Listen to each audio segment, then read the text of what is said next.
Salut à tous, allez, on se retrouve dans une toute nouvelle session drone FPV. Dans la vidéo qui est sortie la semaine dernière ou il y a 2 semaines, enfin je sais pas quand, on avait testé le Cinelifter. Donc n'hésite pas à aller voir ça sur la chaîne puisque c'est vrai que c'est quand même un cas particulier. C'est pas tout le temps qu'on voit un Cinelifter. C'est mon premier Cinelifter donc c'est sûr qu'il y a quand même des choses nouvelles. Et donc là on va faire voler la toute nouvelle Vega Gravity avec le DJI O4 Pro. Franchement j'ai été étonné en termes de qualité d'image et tu vas me donner ton retour dans les commentaires parce qu'il y a un gros gap entre le O3 et le O4. Voilà le quad. Donc là comme tu peux voir les batteries en 1300 mAh de chez Ovonic. Donc ça c'est la gamme High Discharge. Il me semble que c'est du combien de C? On est sur du 6S 120C 1300 mAh. Donc ça c'est vraiment des super bonnes batteries. En tout cas avec ce quad ça match vraiment bien. Voilà, on a un super bon rapport poids-puissance. Je trouve que c'est mieux qu'avec les batteries en 1500 mAh. Les hélices alors là elles sont un petit peu usées mais c'est les hélices de chez ASCUPROPS. Exactement comme sur mon Cinelifter. Alors là on est sur des hélices en polycarbonate. Malgré tout elles sont super résistantes. C'est ce qui se fait de mieux sur des hélices 5 pouces. Mais par contre ici sur mon Cinelifter c'est des hélices qui du coup sont plus grosses. Forcément elles sont plus sujets à la friction et donc ici elles sont en fibre de nylon. Donc elles sont beaucoup plus résistantes. Tu vois quand j'appuie dessus en fait elle ne fléchit même pas. Alors que là ça fléchit beaucoup plus forcément. On va voler. Alors j'ai pas mis de filtre ND, ça va être full auto même si j'aurais pu. Mais là forcément comme le soleil il se couche, je vais tout laisser en automatique en fait. Je vais pas me casser la tête puisque en fait je vais voler à la fois en intérieur et en extérieur. C'est parti. Je crois qu'on est aux alentours des 600 grammes, quelque chose comme ça. Forcément, comme il n'y a pas de GoPro, c'est très léger. Et là, normalement, je vais mettre un full, tu vas voir, il va partir en l'air, ça va être n'importe quoi. Oh là là, mais n'importe quoi cette puissance. Alors déjà, on dirait que c'est un jouet comparé au bruit que faisait l'autre. Alors là, dans cette vidéo, on teste pas le Cinelifter, mais du coup, forcément, en termes de sensibilité, alors là, je suis un petit peu perdu. C'est hyper léger, c'est n'importe quoi. Du coup, là, je vais pouvoir prendre les virages comme jamais. Oh là là, c'est n'importe quoi ce truc, c'est tellement léger, on dirait, mais vraiment on dirait un jouet. Du coup c'est sûr que si tu voles l'un après l'autre, ça va vraiment choquer quoi. Et pour le coup je trouve que le drone est bien réglé, tu vois là je lâche les sticks, ça suit sa trajectoire, c'est cool.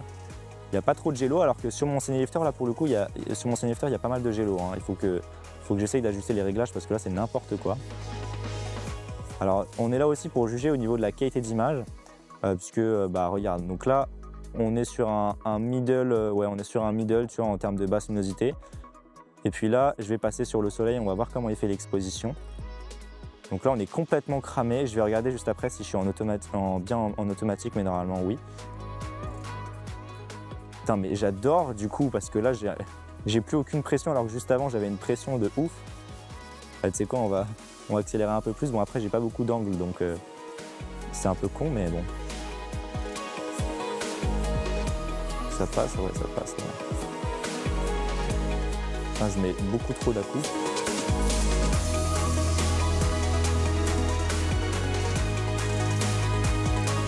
Je pense que ça va être beaucoup plus agréable pour les voisins puisque là, ça fait pas du tout de bruit. C'est hyper silencieux. Ça, j'adore vraiment avec ce drone. C'est vraiment mignon, tu vois. Ouais, c'est mignon de ouf. Ok.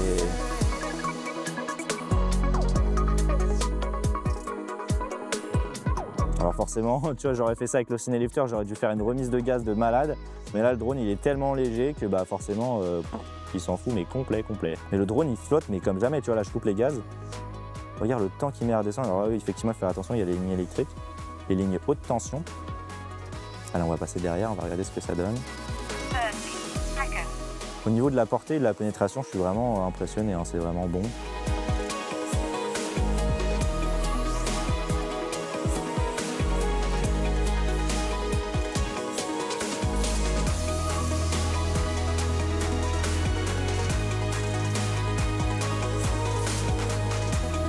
Ouais, c'est cool.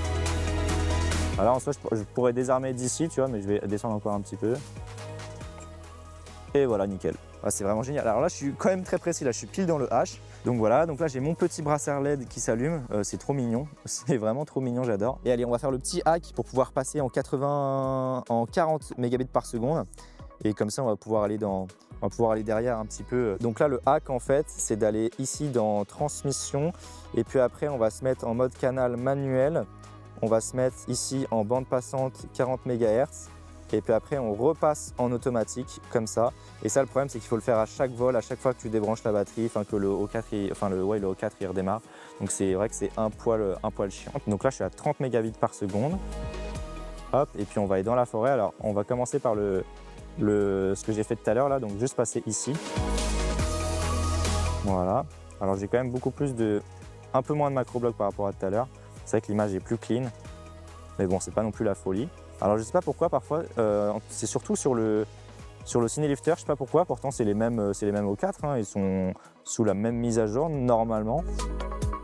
Et pourtant parfois sur le Cinelifter je passe à 40 mégabits par seconde, alors que là je reste à 30. Pourtant je fais la même manip. Là j'ai beaucoup de macro-blocs, tu vois, là je m'aventurerai pas à droite. C'est nickel. Alors attends, où est-ce que je peux ressortir? Ressortir ici normalement. Voilà, ici. Voilà. Et alors attends, où est-ce que je pourrais re-rentrer? Là ça doit passer. Voilà, si ça passe. Ok. Alors après, il faut savoir que donc là je suis en mode R, mais j'ai également le mode angle, tu vois, qui est juste ici. Donc le mode angle, du coup, il est censé garder son assiette. Donc là, comme tu peux voir, quand je lâche le stick, et ben, il revient normal. Et ce qui est cool, c'est que du coup, si tu es à l'envers, tu vois, et que tu mets le mode angle, et ben, il met un petit coup de... Bah, il contrebalance, quoi. Imaginons, hop, je suis prise dans la panique. Et ben, hop, il te remet droit. Ouais, ben voilà, j'espère que cette petite vidéo t'aura plu. En tout cas, n'hésite pas à me suivre sur Instagram, à me dire ce que tu en penses de ce petit O4 Pro. Sur ce, ben, n'hésite pas à me suivre sur Instagram et on se retrouve pour une prochaine vidéo. Allez, salut!